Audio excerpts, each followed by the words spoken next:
Parade. Salute to the national flag. Salute.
Please be seated.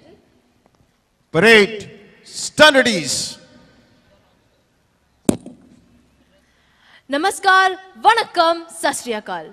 We've got 1,618 languages to choose from, and it still won't be enough to welcome you today to the 64th Indian Republic Day celebrations here at the Indian High School, Dubai.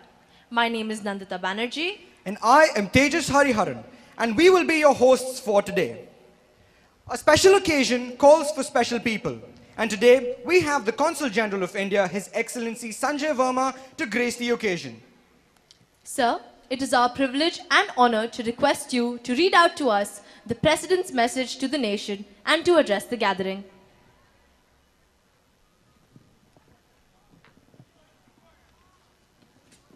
I will read excerpts from the address by the Honorable President delivered on the eve of our 64th Republic Day. I would like the children to especially pay attention to what was said by our President. I begin, quote, "My fellow citizens, I extend warm greetings to all of you in India and abroad. India has changed more in the last 6 decades than in 6 previous centuries. This is neither accidental nor providential. History shifts its pace when touched by vision. The great dream of raising a new India from the ashes of colonialism reached a historic denouement in 1947. More important, independence became a turning point for an equally dramatic narrative nation building. The foundations were laid through our Constitution. The Constitution represented a second liberation, this time from the stranglehold of traditional inequity in gender, caste, community, along with other fetters that had chained us for too long. This inspired a cultural evolution which put Indian society on the track of modernity. Society changed in a gradual evolution, for violent revolution is not the Indian way. In the last 6 decades, there is much that we can be proud of. Our economic growth rate has more than tripled. The literacy rate has increased by over 4 times. After having attained self-sufficiency, now we are net exporters of food grain. Significant reduction in the incidence of poverty has been achieved. Among our other major achievements is the drive towards gender equality. No one suggested this would be easy. The difficulties that accompanied the first quantum leap, the Hindu Code Bill enacted in 1955, tell their own story. It needed the unflinching commitment of leaders like Jawaharlal Nehru and Baba Saheb Ambedkar to push through this remarkable legislation. Jawaharlal Nehru would later describe this as perhaps the most important achievement of his life. The time has now come to ensure gender equality for every Indian woman. The civil society and the government must work together to fulfill its national goal. Fellow citizens, it's time for the nation to reset its moral compass. Nothing should be allowed to spur cynicism, as cynicism is blind to morality. We must look deep into our conscience and find out where we have faltered. The solutions to problems have to be found through discussion and conciliation of views. Fellow citizens, we are on the cusp of another generational change. The youth of India, spread across villages and towns, are in the vanguard of change. The future belongs to them. The anxiety and restlessness of youth has to be channelized towards change with speed, dignity, and order. Fellow citizens, as we move ahead on the path of economic reforms, we must remain alive to the persisting problems of market-dependent economies. Many rich nations are now trapped by a culture of entitlement without social obligation. We must avoid this trap. Figures mean nothing to those who do not benefit from them. In the recent past, we have seen serious atrocities on the line of control on our troops. We believe in peace on the border and are always ready to offer a hand in the hope of friendship. But this hand should not be taken for granted. Fellow citizens, India's most impregnable asset is self-belief. Education is the ladder that can help those at the bottom to rise to the pinnacles of professional and social status.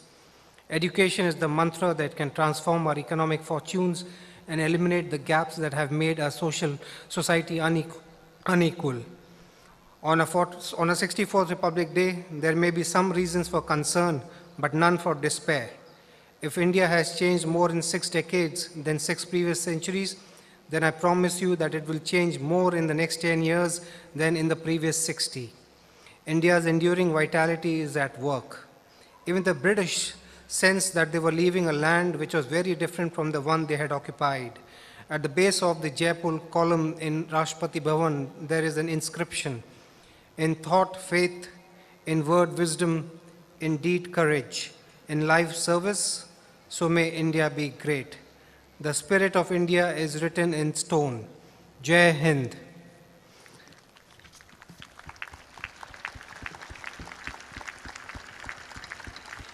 You know, the essence of Rashtrapati ji's message was that we are amidst great change in India, great social change, political change, economic change.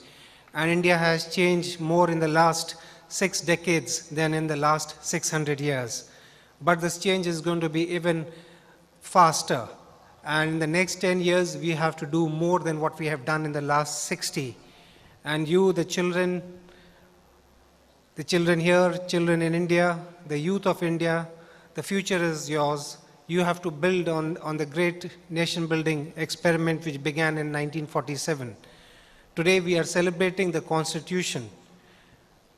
As children, you can fairly ask, why do we celebrate a book, a Constitution, which is just made of some laws and some articles? I mean, what bearing does it have? I think the trend in schools and colleges is that the focus is more on the sciences and the commercial subjects, etc. Sometimes we forget that composite life depends on developing all aspects of your personality, learning about the social studies, history, polity, civics, psychology, sociology. All these are very, very important subjects.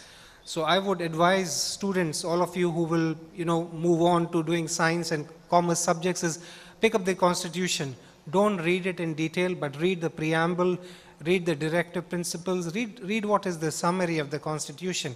Because in that Constitution is the dream for India. It is our plan. It is what we hope to achieve.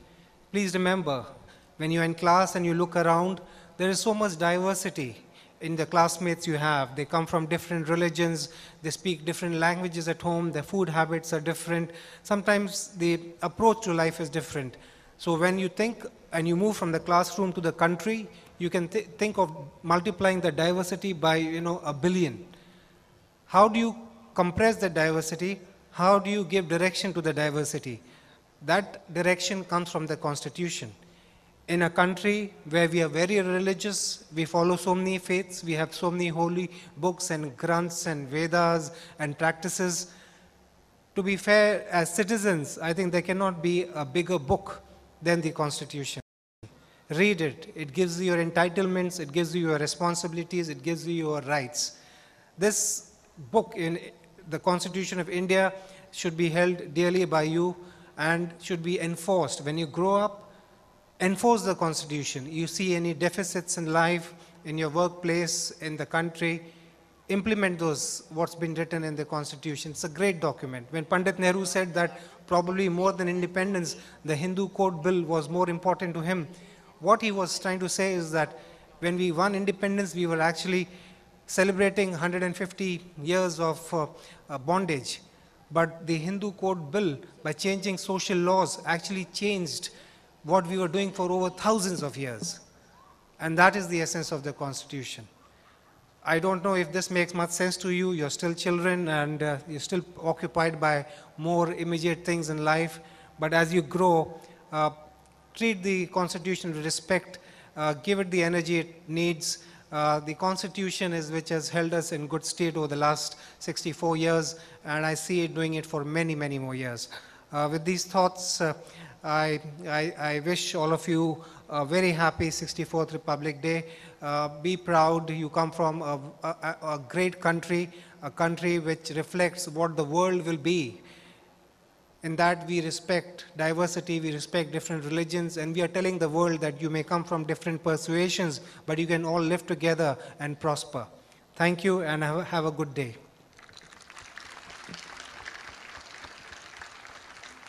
Thank you, sir, for those words of inspiration. Before we go further, on behalf of the student body, the Assistant Head Boy, Mohammad Nasif, will make a floral welcome to our chief guest for this morning.